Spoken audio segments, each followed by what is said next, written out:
Well, this has been an extraordinary lunch that I've had a chance to have here with some extraordinary people.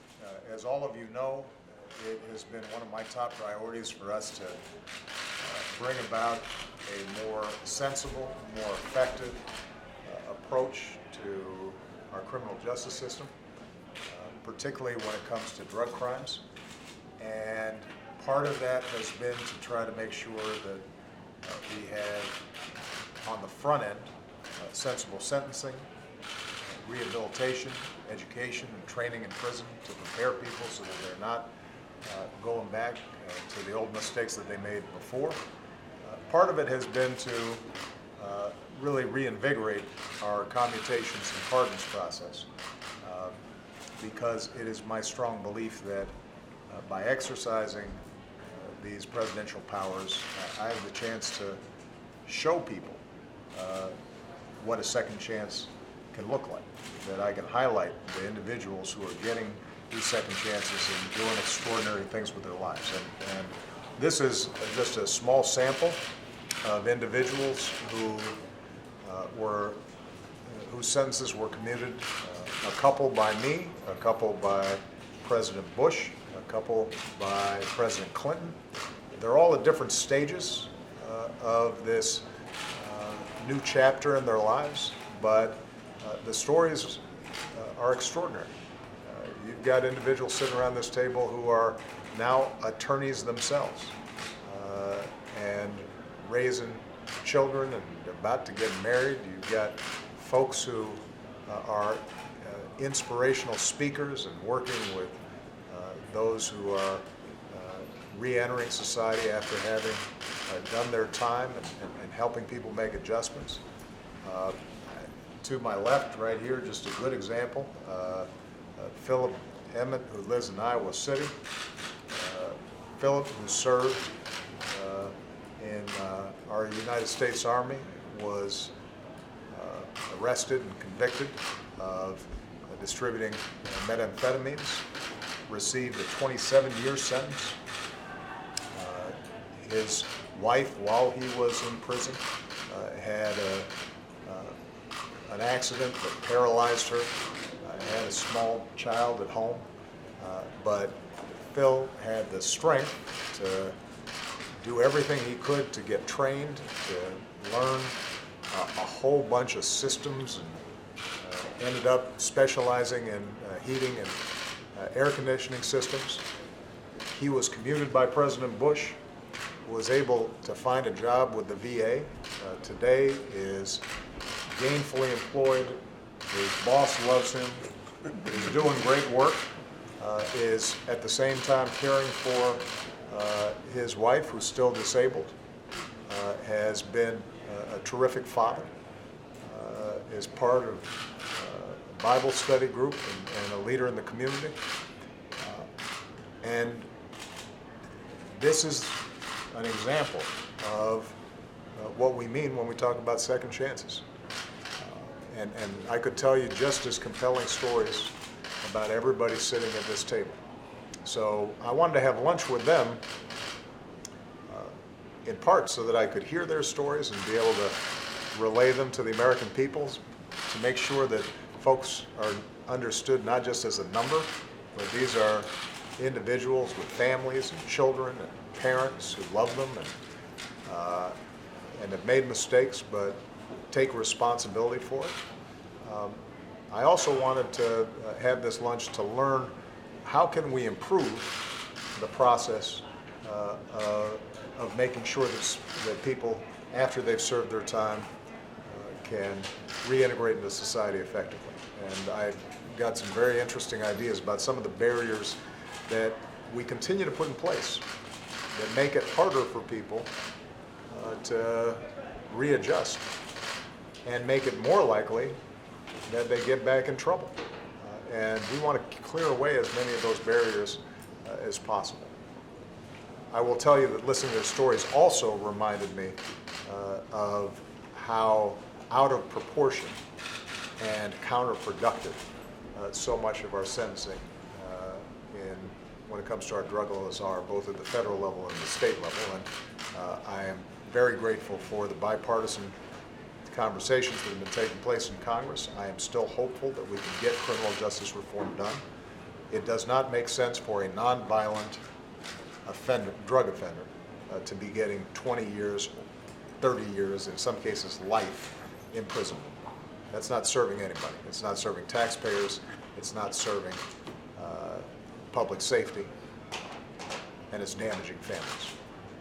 And I'm very grateful that Speaker Ryan and others have expressed an interest in starting to call these bills and seeing if we can get them moving before this Congress adjourns.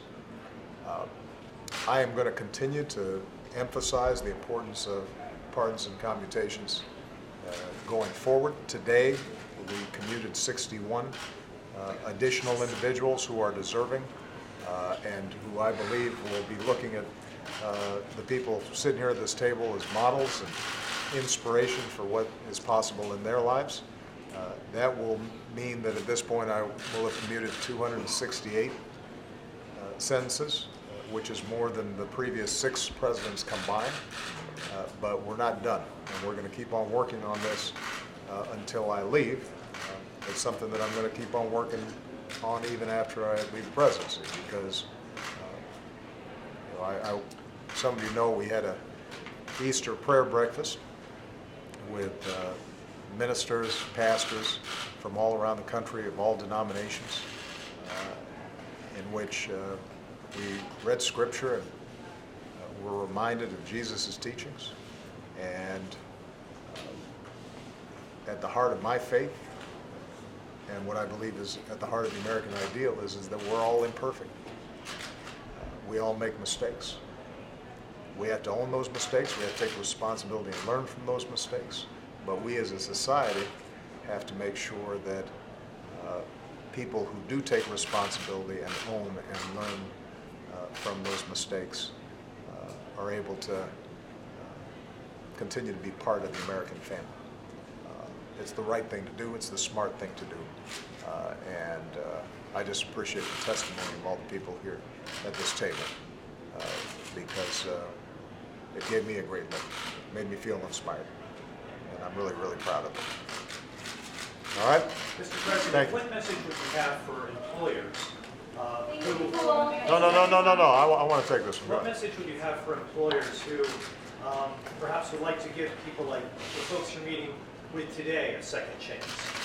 Well, many of the people sitting at this table described with incredible gratitude the employers who did give them that chance. And what I think employers will find is that if they are willing to look past mistakes that often were made when these individuals were 20, 21, 23, and now they are older and more mature, you'll end up getting really hard, really loyal workers. And I've heard that repeatedly from employers, that if they are willing to take a chance on somebody, they will be rewarded by somebody who is grateful and will go above and beyond the call of duty. But unfortunately, we have a lot of barriers in a lot of companies.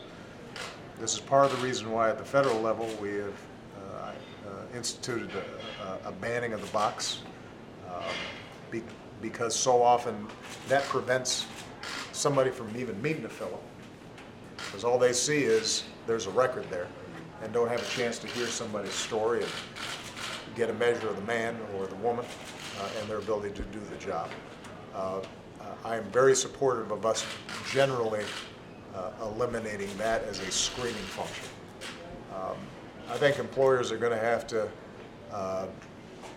continue to recognize that there are some particular issues surrounding persons who are ex-offenders that may have to be accommodated. They may have to meet with their probation officer occasionally and so forth. But uniformly, when I've talked to employers who take a chance, and that includes, by the way, this establishment, which is one of the reasons that we decided to have lunch here. Busboys and Poets. Burger was excellent. But what is also true is that they've given a number of ex-offenders a chance and do not screen using that box to find out at the front end whether somebody should get an interview or not. What they'll find is they will get somebody who is driven and understands how precious it is just to have a chance to be useful and to do good work. And the kindness that employers show, I think, will be returned manyfold. So I hope that that's a practice among private sector employers and public sector employers that begins to spread. All right? Thank you very much, everybody.